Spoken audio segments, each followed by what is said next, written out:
Good morning everyone, welcome back to my YouTube channel. তো সকাল সকালেই উঠে পড়েছি, উঠে পাতা ফাতা তোলার কাজে লেগে পড়েছি। এবার ভাবছো হয়তো এই পাতাগুলো দিয়ে কী করা হবে। না না, এইগুলো দিয়ে খুব ভালো রেসিপি তোমাদের তৈরি করে দেখাতে পারবো না, কারণ এইসব পাতা দিয়ে কেউ খায় না। তবে হ্যাঁ, এইসব পাতা দিয়ে বিভিন্ন রকমের জিনিস তৈরি করা যায়। এখন তো বাচ্চাদের স্কুলে বিভিন্ন রকমের প্রজেক্ট দেওয়া হয়। তো দেখো, আমি দেখতেই পাচ্ছ যে আমি কি বানাতে চলেছি।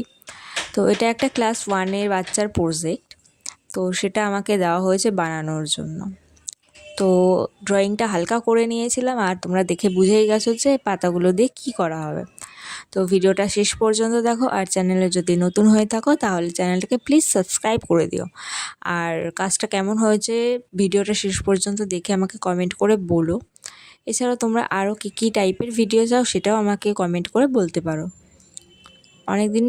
অনেক দিন পর ভিডিও দিলাম, অ্যাকচুয়ালি কী কন্টেন্ট দেবো সেটাই বুঝে পাচ্ছিলাম না। আর ড্রয়িংটা কিছুদিন যাবৎ করাও হচ্ছে না, নতুন কোনো ড্রয়িং।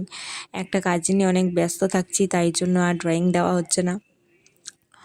তো ভিডিওটা শেষ পর্যন্ত দেখার অনুরোধ রইল সবাইকে। আর চ্যানেলটাতে যারা যারা নতুন আছে তারা প্লিজ সাবস্ক্রাইব করে দিও, লাইক কমেন্ট তো করতেই হবে। আর তোমরা এছাড়াও কীরকম টাইপের ভিডিও চাও সেটা আমাকে প্লিজ কমেন্ট করে বলো। প্রায় আমার কাজটা কমপ্লিট হয়েই এসেছে। এটা ছিল ক্লাস 1-এর একটা বাচ্চার প্রজেক্ট।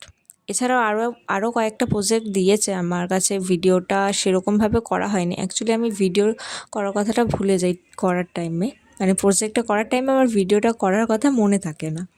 আমার প্রজেক্ট কমপ্লিট করে ফেলার পর তারপরে মনে থাকে। আর একা ক্যামেরা ধরা প্লাস প্রজেক্টটা করা একা হাতে কখনোই সম্ভব না। তো দেখো প্রজেক্টটা কেমন হয়েছে। চোখ মুখটা এঁকেছিলাম পরে,